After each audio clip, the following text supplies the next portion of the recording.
Assalamualaikum warahmatullahi wabarakatuh. Selamat siang, salam sejahtera untuk kita semua. Puji syukur harus saya panjatkan pada hari ini. Tuhan yang telah merahmati kita semua sehingga kita bisa bertemu dalam keadaan sehat walafiat. Saya lihat teman-teman lama di sini, Mbak Musda, Alisa, juga Mas Teten. Maaf saya panggil Mas, sudah jadi Bapak Menteri sekarang. Juga Pak Asrul Sani, orang Madiun juga. Jadi mohon maaf. Ya Bapak-bapak dan Ibu-ibu, para hadirin yang terhormat. Terima kasih yang teramat dalam atas kehadiran Bapak-bapak, Ibu-ibu, para hadirin pada siang ini yang telah meluangkan waktu untuk menghadiri acara refleksi kebangsaan. Terima kasih saya juga kepada para narasumber yang telah meluangkan waktu pula untuk mengisi acara pada siang hari ini. Tak lupa kepada Mbak Wila dan Mas Denny, saya belum lihat, juga yang bersama-sama dengan Sumbu Kebangsaan setelah bekerja keras mewujudkan acara kebangsaan siang hari ini. Terima kasih Mbak Wila, Mas Denny, mudah-mudahan beliau sudah datang. Nah, hari ini kita berbicara tentang 3 tokoh, yaitu Cak Nur, Gus Dur, dan Buya Syafi'i, bukan untuk mengkultuskan beliau-beliau, tetapi kita bisa meneladani spirit-spirit, pikiran-pikiran beliau-beliau, nilai-nilai yang telah diajarkan, kesederhanaan yang ditunjukkan, dan juga dedikasi yang telah diberikan, yang itu semua bisa menginspirasi kita semua ke dalam kehidupan berbangsa dan bernegara. Penting ini terutama untuk adik-adik generasi muda yang mungkin belum pernah ketemu Cak Nur, Gus Dur, ataupun Buya Ma'arif.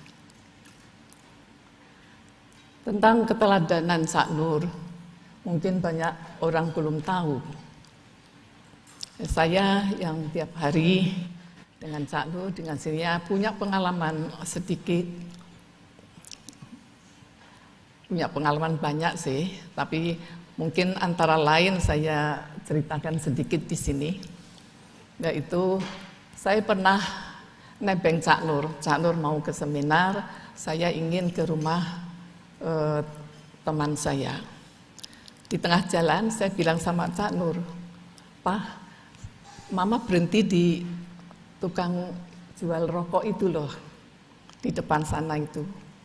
Apa jawab Cak Nur?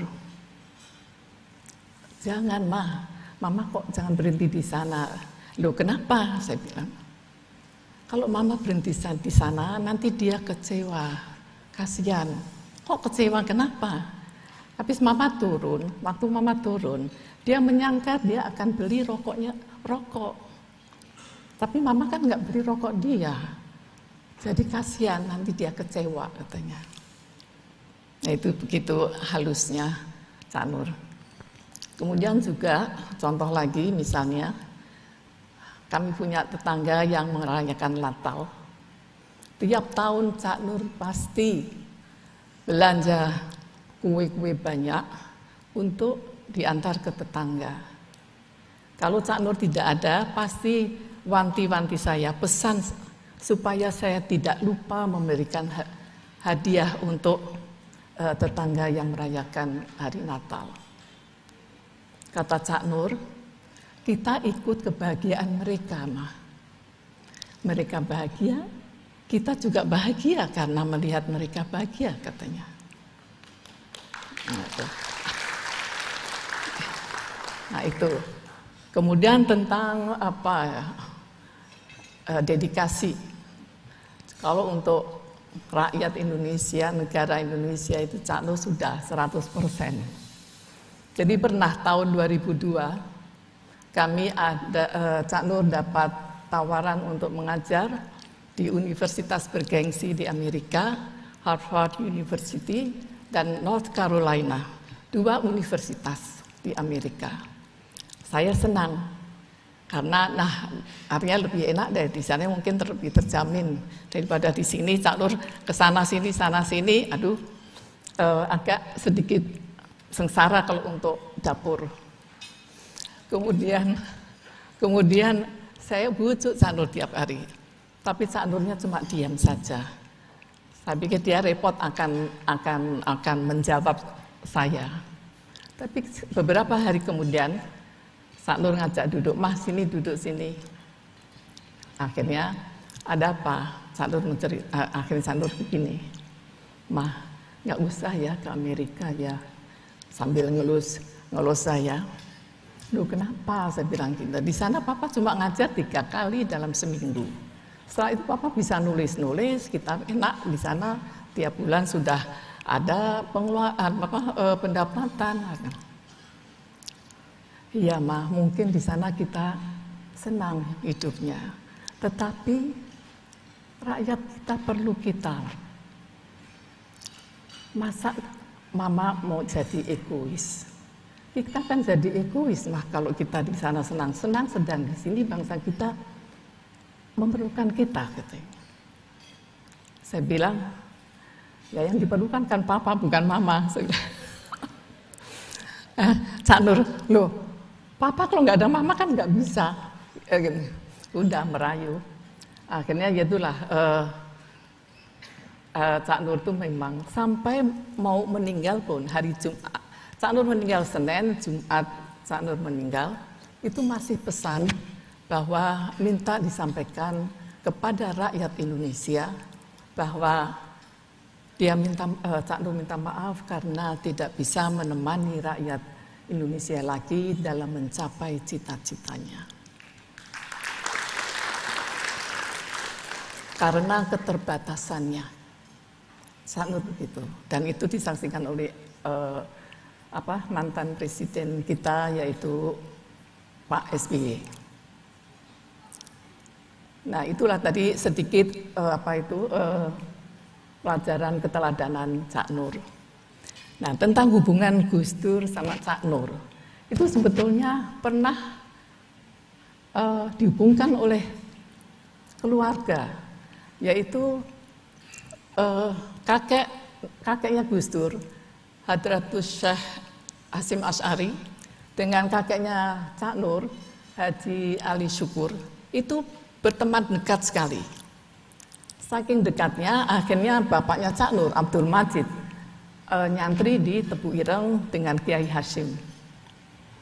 Yang melamarkan bapaknya Cak Nur atau Abdul Majid itu, yang melamar Ibu Halimah Alisa, itu kakeknya Gus Dur, Kiai Hasyim. Tapi kemudian Ibu Halimah ini tidak pasang di Mojoanyar, dosa kecil, rupanya minta dipulangkan.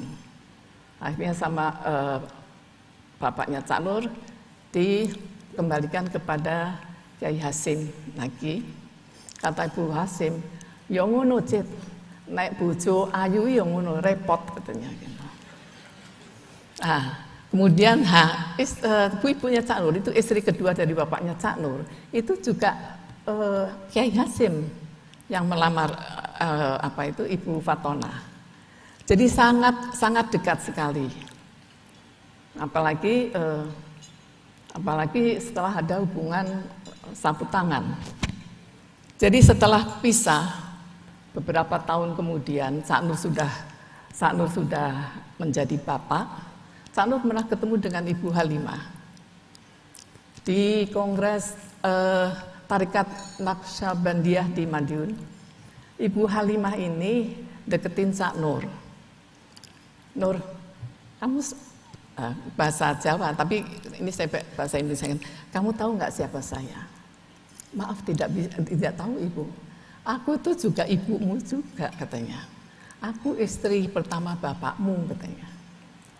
Jadi itulah Cak Nur baru tahu kalau Nyai baru kenal Nyai Halimah itu. Nah, kata Gus Dur, ini baru terungkap setelah Gus Dur itu menginap di apartemen kami di Chicago, satu malam suntuk. Ya bisa dibayangkan Gus Dur dengan Cak Nur, kalau tertawa ya udah memecahkan tembok, dan itu semalam suntuk. Hasilnya apa? Waktu itu ngerasani orang-orang NU, Alisa. Hasilnya Cak Nur minta Gus Dur supaya NU dikembalikan kepada Khitab 26. Itu. Dan paginya saya ungkap juga bahwa Gus Dur, Cak Nur dapat sapu tangan dari Bu Halimah. Loh, Bu Halimah itu kan bibi saya. Bu Halimah itu hidupnya seperti sufi, agak nyentrik, karena siapapun yang datang kepada beliau, kalau beliau tidak berkenan, beliau akan diam saja. Jadi sehingga orang itu pulang dengan sendirinya. Tapi kalau beliau berkenan, beliau menyambut dengan baik. Jadi kata Gus Dur, pantesan Mbak Om itu bisa ikut Cak Nur ke Amerika karena dapat sapu tangan dari Bu Halimah.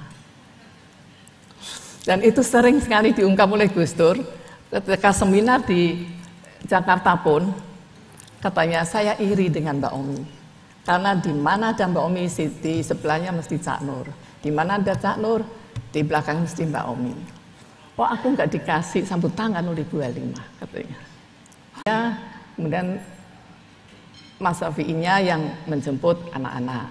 Begitu sebaliknya kalau Mas Syafi'i ada kuliah, Cak Nur yang menjemput. Begitu selama 4 tahun. Kami senang sekali dengan Mas Syafi'i ini. Semangatnya kalau bicara berapi-api. Jadi saya malah senang menggodanya. Beliau kan kalau nanti istri saya harus tahu ya, kita mau berjuang nanti katanya. Saya goda, berjuang untuk istri-istri ya Mas Syafi'i ya bilang. Ya enggak lah, waduh semangatnya bukan main. Jadi saya kira ketiga tokoh ini, ya mungkin jelas ada banyak tokoh lagi yang telah menyumbangkan untuk bangsa dan negara ini. Tapi yang saya kenal 3 tokoh ini, yaitu mereka sungguh sangat besar sumbangsihnya, terutama dalam mewujudkan wajah Islam Indonesia yang inklusif dan toleran. Maka dari itu, marilah kita pelihara nilai-nilai yang beliau telah ajarkan, keteladanan yang telah dicontohkan, dan juga semangat untuk bangsa dan negara ini. Terima kasih. Mohon maaf jika ada kekurangan, dan semoga pertemuan ini sangat bermanfaat. Terima kasih. Wassalamualaikum warahmatullahi wabarakatuh.